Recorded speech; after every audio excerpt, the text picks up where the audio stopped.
Tuhan dapat menerobosmu. Ku aman di dalam perlindungan Tuhan, batu karang yang teguh, sumber keselamatanku, tempatku bernaung untuk selamanya, penolong dan penyembuh semua sakitku. Oh Yesusku, ku berharap kepadamu, selamatkan aku dan pulihkanku.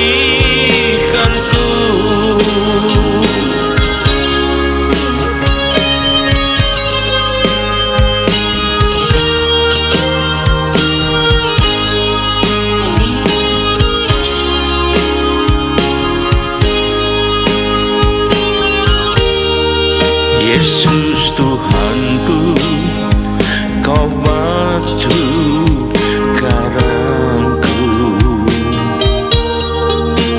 tempat perlindungan yang teguh, membuatku mampu berdiri di tengah badai. Tiada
seperti seniman yang memahatku.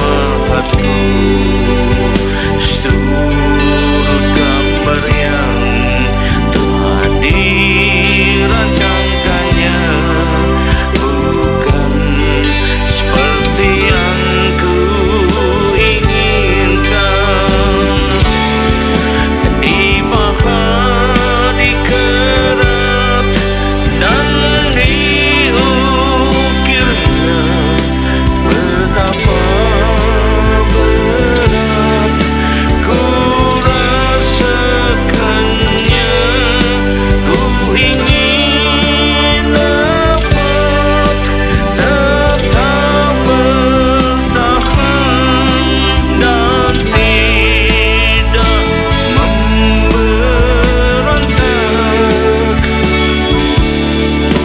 Ku mau berserah dalam tangannya, karena ku tahu itu yang terbaik. Bak emas yang dibakar dengan api agar menjadi emas yang murni.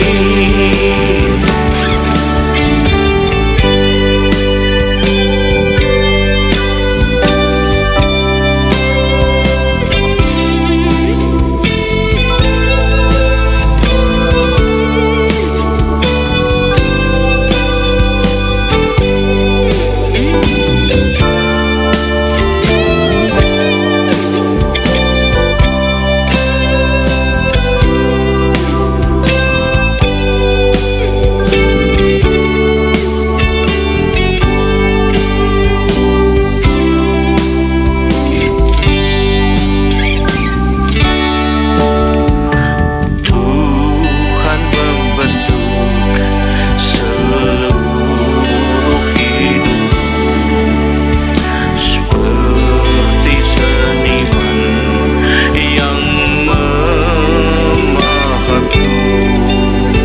Seluruh gambar yang telah dirancangkannya bukan seperti yang ku inginkan.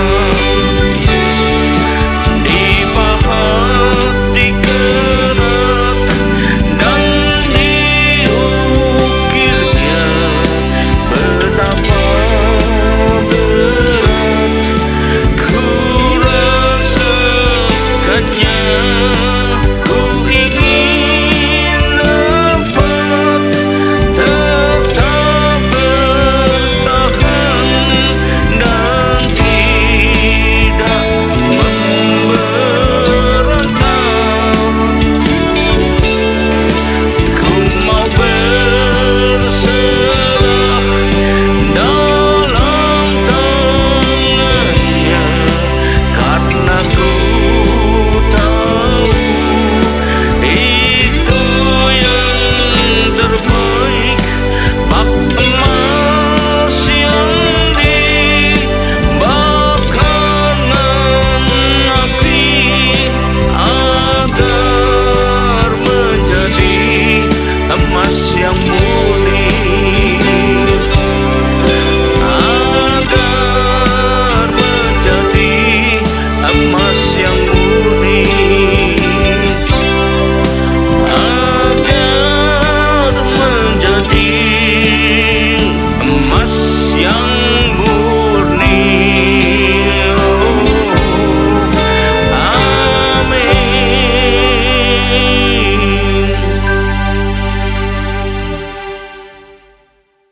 Shalom, selamat berjumpa kembali dengan kasih Tuhan. Mari kita persiapkan diri kita untuk menerima firman Tuhan. Sebelumnya marilah kita berdoa. Terima kasih Tuhan Yesus, kami umat-Mu siap menyambut firman-Mu. Urapilah kami semua dan urapi hamba-Mu yang akan menyampaikan firman ini, agar firman ini tidak kembali dengan sia-sia, tapi boleh tumbuh dan menghasilkan buah yang baik dalam hidup kami. Buah yang baik dan berlipat ganda, yaitu sampai 30 kali 60 kali bahkan 100 kali ganda. Dan berikan juga pada kami Tuhan urapan roh hikmat dan wahyu daripadamu, agar kami semua boleh menangkap dan mengerti isi firman-Mu ini dengan baik dan benar, yaitu tepat seperti apa yang Kau masukkan kepada kami semua. Terima kasih Tuhan, kami siap sambut firman-Mu ini hanya dalam satu nama yang berkuasa, yaitu nama-Mu Tuhan Yesus Kristus. Haleluya, amin. Nah, sekali salam dikasih Tuhan. Mari kita persiapkan diri kita untuk masuk dalam firman Tuhan.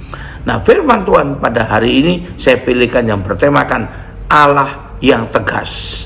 Allah kita itu tegas. Kenapa demikian? Karena banyak sekali pendapat, banyak sekali ujaran-ujaran, bahkan lagu-lagu yang menyatakan Allah itu baik, Tuhan itu baik, Tuhan Yesus itu baik, Tuhan Yesus baik. Oh, haleluya, haleluya. Memang betul sekali Tuhan Yesus baik, tetapi Tuhan perkenalkan diri pada kita, Dia juga Allah yang tegas. Karena itu kita perlu pelajari, perlu pahami dengan betul, supaya kita jangan gagal paham menghadapi Allah.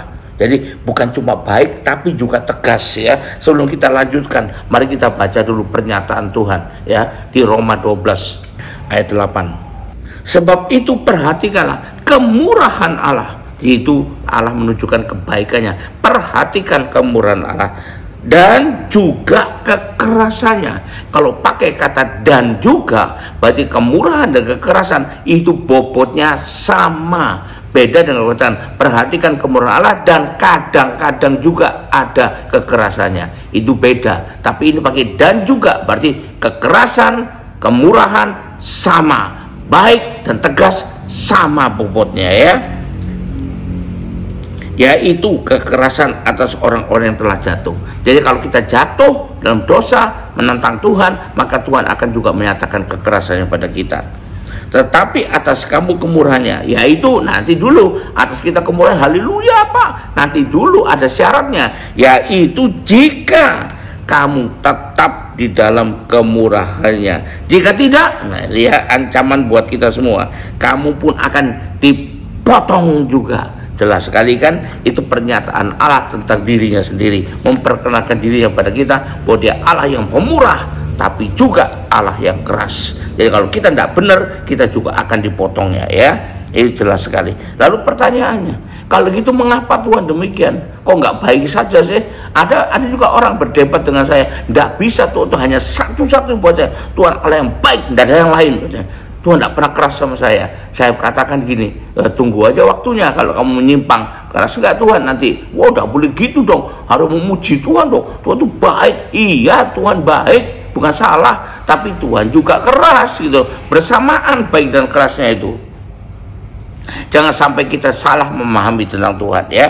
Akhirnya bisa kecewa tentang Tuhan, bisa kecewa pada Tuhan, dan akhirnya malah bisa undur daripada Tuhan. Nah, mari kita lihat untuk apa Tuhan lalu kemudian jadi tegas dan keras itu ya.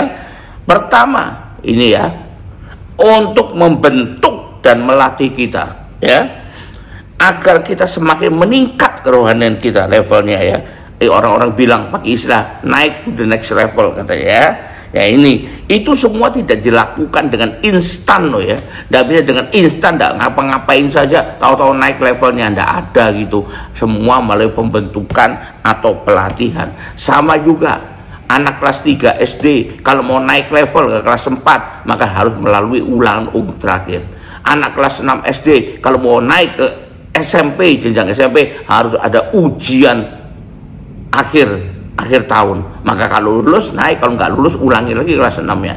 SMP mau naik SMA harus menjalani ujian lagi, ujian sekolah lanjutan pertama. Kalau lulus naik SMA, kalau nggak lulus SMP lagi diulang. Mau masuk jadi di universitas, ujian akhir lagi SMA. Lulus bisa daftar ke universitas, nggak lulus balik lagi ke SMA. Mau jadi sarjana, lulus jadi sarjana harus ujian lagi. Tidak cukup cuma kuliah lalu pasang sarjana sendiri gelarnya. Nah, saya sudah kuliah, iya. Tapi kalau orang tanya, sudah ujian belum? Sudah wisuda belum? Sudah lulus belum? Oh, tidak pakai lulusan. Saya sudah kuliah kok, pasti sudah sarjana. Ya ini berarti nggak ngerti kita nih ya. Nah ini untuk membentuk dan melatih kita. Untuk itu ada ujian-ujian yang harus dilewati. Untuk itu ada proses-proses tahapan yang harus dilewati. Dan itu ada proses pembentukan dari Tuhan. Ingat saya nulis sebuah lagu, Tuhan membentuk kita, berat terasakan buat kita, tapi aku ingin tetap bertahan dalam pembentukanmu agar bisa menjadi lebih baik lagi. Bak emas yang dibakar dengan api, wah sakit sekali, tapi untuk menjadi emas yang murni tak bisa tidak, harus dibakar dengan api. Juga perak yang dimurnikan dengan api. Jadi ada pelatihan yang keras juga dalam bidang keprajuritan. Kalau mau jadi pasukan elit, kita lihat film-film dia, mau jadi pasukan marinir Amerika yang elit, maka harus melalui latihan yang keras, terasa menderita, yes, tekanannya banyak, yes, tetapi latihan yang keras itu membentuk menjadi pasukan elit. Nah ya, kita baca untuk poin ini di Yesaya 44 ayat 21. Yesaya ayat 44, pasal 44 ayat 21. Aku telah menghapus segala dosa dan segala dosa pemberontakanmu seperti kabut diterbakan angin, dan segala dosamu seperti awan yang tertiup. Kembalilah kepadaku, sebab aku telah menebus engkau. Dan menghapus tidak mau begitu saja. Kadang-kadang ada dihapus, dibentuk lagi kita ya. Dikatakan di situ dengan jelas oleh firman Tuhan. Sorry, saya salah baca ayat 21 bukan 22 ya. Ingatlah semuanya ini, hai Yakub, bahwa engkau lah hambaku, hai Israel. Aku telah membentuk engkau, ya. Engkau adalah hambaku, hai Israel, engkau tidak kulupakan. Jadi maksud dan bentuk kita adalah maksud yang baik bagi keuntungan kita sendiri sebetulnya ya. Berikutnya kita baca pasal 43 ayat yang ke-7. Pasal 43 ayat yang ke-7. Semua orang yang disebutkan dengan namaku, kita disebutkan nama Kristus, yaitu Kristen ya, yang kuciptakan untuk kemuliaanku, yang kubentuk dan yang juga kujadikan. Kita tetap dibentuk oleh Tuhan untuk menjadi makin lama makin tinggi nilainya, makin lama makin baik jadinya. Tidak mungkin dibiarkan begitu saja atau diharapkan langsung tiba-tiba jadi sempurna, tidak mungkin ya. Itu terakhir untuk poin ini, kita baca pasal 64 ayat ke-8. Jadi kita biasa ya ini 64 ayat ke-8. Tapi sekarang ya Tuhan, engkaulah Bapa kami, kamilah tanah liat, engkaulah yang membentuk kami ya, dan kami sekalian adalah buatan tanganmu. Lihat bencana yang indah, pot yang indah, itu asalnya tanah liat yang biasa. Gimana menjadi indah? Dibentuk, nah, dipahat dan dibentuk, nah, dibakar dengan api, jadilah barangnya indah. Jadi Tuhan punya maksud untuk membentuk kita. Kalau dia tegas pada kita adalah untuk membentuk dan melatih kita. Itu yang pertama. Yang kedua, kenapa dia membentuk? Untuk buat kita jadi anaknya yang dewasa, mendewasakan kerohanian kita. Kita baca Ibrani 5 ayat 12. Kita lihat apa kata firman Tuhan, Ibrani 5 ayat ke-12. Nah ini supaya kita, ngapain supaya kita didewasakan? Antara lain ini, sebab sekalipun kamu ditinjau dari suatu waktu, sudah seharusnya menjadi pengajar. Kamu harus perlu lagi diajarkan asas pokok dari penyataan Allah, dan kamu masih memerlukan susu, bukan makanan keras. Ayat 13, sebab barang siapa masih memerlukan susu, ia tidak memahami ajaran atau kebenaran, dan ia adalah anak kecil. Ayat 14, tapi makanan keras adalah untuk yang dewasa, yang karena punya panca indera yang terlatih secara rohani untuk membedakan yang baik dari yang jahat. Untuk apa kita dibentuk? Untuk apa kita dilatih begitu? Supaya kita menjadi dewasa. Untuk apa Tuhan tegas pada kita? Supaya kita jadi dewasa. Supaya kalau kita dewasa, kita bisa membedakan mana yang tidak benar dan mana yang benar, sehingga hidup kita lebih lagi terlindungi keselamatannya ya, terlindungi kerohaniannya dari hal-hal yang banyak. Apalagi ini akhir zaman, banyak sekali penyesatan terjadi, banyak sekali godaan terjadi. Kalau kita tidak dewasa, kita mudah disesatkan. Jadi itu tujuan Tuhan. Kita baca lagi Ibrani 12 ayat 6. Karena Tuhan menghajar orang yang dikasihinya. Loh, dikasih kok dihajar? Ya, kalau kita salah, kita dihajar supaya kita tidak berulangi lagi kesalahan, supaya kita mengerti bahwa itu salah gitu loh.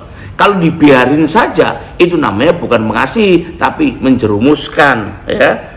Karena Tuhan menghajar orang yang dikasihnya, dan ia menyesah orang yang diakuinya sebagai anak. Nah ini, tidak ada orang tua yang tidak mendidik anaknya dengan cukup keras juga. Maka dibiarkan aja main lumpur, dibiarkan aja. Nggak mungkin dong.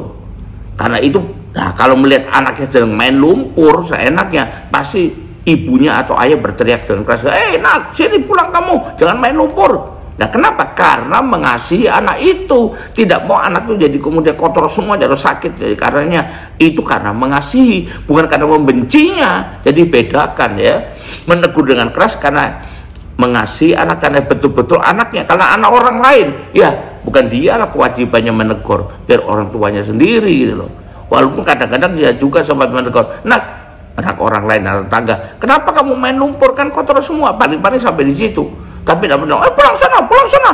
Nah nanti marah anak itu, ngadu ke bapaknya, itu om sebelah itu ngusir-ngusir saya. Nah akhirnya terjadi pertengkaran yang tidak perlu. Nah ini yang harus kita pahami dengan baik ya. Artinya dewasa dalam kerohanian, karena bukankah kita ini ada calon nanti kita inginkan, kita idamkan untuk bisa menjadi pengantin Kristus. Dan untuk jadi pengantin kita harus dewasa. Pengantin Kristus berarti secara rohani, berarti rohani kita harus dewasa. Nah ini ya, haruslah dewasa. Bukankah kita ingin jadi penghuni sorga dan mewarisi kerajaan sorga? Ingat, anak yang punya hak waris adalah anak yang dewasa, disebut huios. Nah, itu punya hak waris. Nah, jadi apa yang punya bapaknya, bagiannya dia ada sendiri.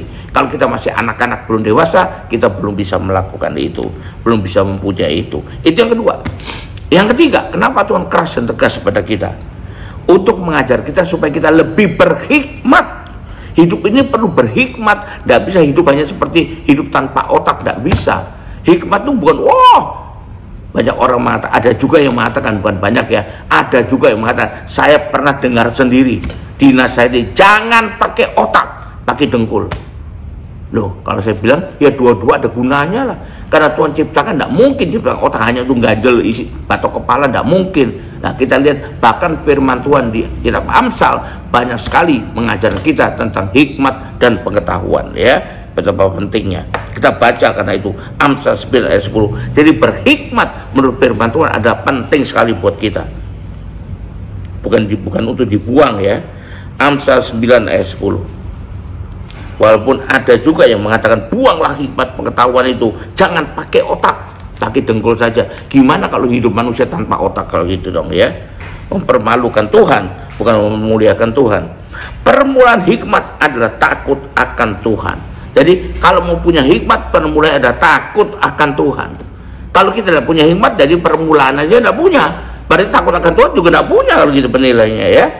Dan mengenal yang Maha Kudus adalah pengertian. Sekali lagi, jangan anggap enteng pengertian itu ya. Berikutnya untuk poin ini kita baca Amsal 29 ayat 15. Amsal 29 ayat 15. Tongkat dan teguran, ini keras ya, mendatangkan hikmat. Tapi anak dibiarkan akan mempermalukan ibunya atau orang tuanya. Jadi ini loh, kalau dibiarkan oleh Tuhan tidak tegas dan keras, maka akan mempermalukan Tuhan, bukan mempermuliakan Tuhan. Orang yang belum percaya Tuhan gimana bisa percaya Tuhan? Kalau lihat, katanya anak Tuhan kok kayak gitu, pasti nurun bapaknya itu. Nah ini Tuhan dipermalukan, bukannya Tuhan dipermuliakan. Biarlah dengan hidup kita mempermuliakan Tuhan. Jadi kalau orang luar melihat kita bertindak baik, oh iya orang Kristen memang baik ya, diajari Tuhannya baik. Nah jadi Tuhannya memang baik, lalu terpikatlah mereka untuk percaya Tuhan, terima keselamatan. Tapi kalau kita tidak karu-karuan karena Tuhan keras pada kita, maka buat apa jadi Kristen? Lihat tuh begitu Kristen gak karu-karuan begitu. Nah ini mempermalukan Tuhan namanya ya. Jadi kita perlu tahu. Jadi sekali lagi saya bilang, kita Amsal itu meninggikan sekali kualitas hikmat di mata Tuhan ya, dan Tuhan mengajar kita untuk berhikmat. Jadi sekali lagi saya tekan, kalau kita tidak punya hikmat, pada permulaan segala hikmat adalah takut akan Tuhan, maka berarti kita kalau hikmat aja tidak punya, berarti permulaan hikmat aja tidak punya, berarti takut akan Tuhan juga tidak punya. Omong kosong takut akan Tuhan katanya, tapi omong kosong karena buktinya tidak ada. Firman Tuhan tegas menuliskan permulaan segala hikmat adalah takut akan Tuhan. Jadi kalau punya takut akan Tuhan, pasti punya hikmat. Minimal itu permulaannya, tapi harus kembangkan sampai hikmat itu berkembang juga untuk mempermuliakan Tuhan. Bagaimana bisa punya hikmat dari Tuhan? Sekali lagi, diperlukan teguran dan tongkat atau hajaran dari Tuhan untuk mendatangkan hikmat tersebut. Yang ketiga, ya. Jadi itu tujuannya kenapa Tuhan tegas buat kita, kebaikannya buat kita, ya, manfaatnya buat kita.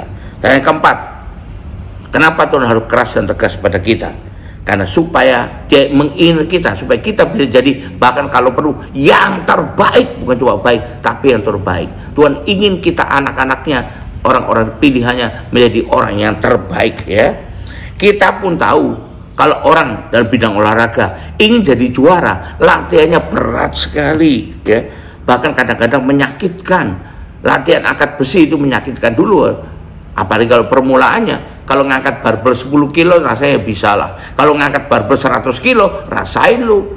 Kalau mau jadi juara lomba lari harus berlari terus tiap hari, berlatih sampai ngos-ngosan, basah kuyup. Nah itu, apalagi kalau mau misalnya jadi juara bela diri. Nah ini apakah MMA, apakah tinju, apakah karate, latihannya kadang-kadang kena tendang, kadang-kadang kena sikut, kadang-kadang kena pukulan, dan itu sakit. Tapi latihan yang keras itu bisa membentuk seorang menjadi atlet calon juara, bahkan menjadi juara itu sendiri. Nah ini kita perlu tahu. Jadi kalau mau jadi juara tinju, juara taekwondo, juara karate, juara tinju, malah Muay Thai, tinju Muay Thai, maka kita harus berlatih, bahkan seringkali kadang-kadang sampai berdarah-darah, lebam-lebam, ya, bahkan terkilir dan sebagainya untuk bisa mencapai tingkatan yang tentu dan akhirnya menjadi juara. Nah itu adalah tujuan akhirnya, ya. Jadi kalau gitu apa yang kita bisa simpulkan? Jadi ketegasan keresahan Tuhan itu untuk kepentingan kita juga, bukan sekadar melampiaskan emosi. Itu kan manusia, bukan Tuhan, ya. Jadi untuk meningkatkan juga kesiagaan kita supaya tidak mudah jatuh. Jadi orang yang teguh, tegap, tegar jalannya. Kenapa? Sudah terlatih, sudah dibentuk oleh Tuhan. Haleluya, puji Tuhan. Nah mari kita akhiri ibadah dengan terima berkat Tuhan. Angkat dua tanganmu. Ya, terima berkat Tuhan. Kembalilah ke aktivitas masing-masing dengan berkat terbaik dari Allah Bapa di sorga, dengan kasih karunia dan damai sejahtera dari Tuhan kita Yesus Kristus, juga dengan persekutuan, pertolongan, penghiburan, kekuatan, dan terutama urapan yang penuh dari Roh Kudus yang menyertai kita mulai saat ini sampai sepanjang tahun ini, sampai Maranatha, bahkan sampai selama-lamanya. Yang percaya dan terima berkat Tuhan ini selalu mengatakan amin. Terus berkati. Haleluya, puji Tuhan.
Raja segala raja,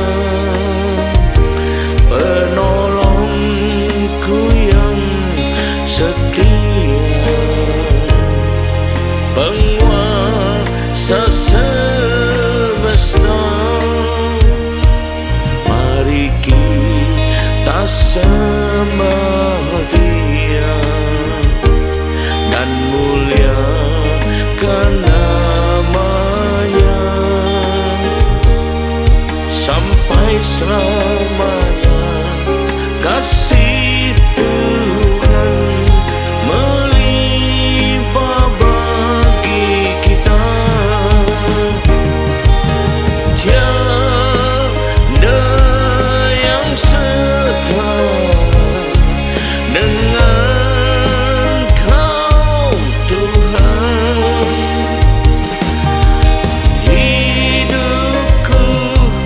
di tangan-Mu, dalam perlindungan-Mu. Betapa mulianya Bapa-Ku di surga. Tinggikan dan agungkan sampai selamanya.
Raja segala raja, penolongku yang setia, penguasa semesta. Mari kita sembah Dia dan muliakan nama-Nya sampai selamanya. Kasih Tuhan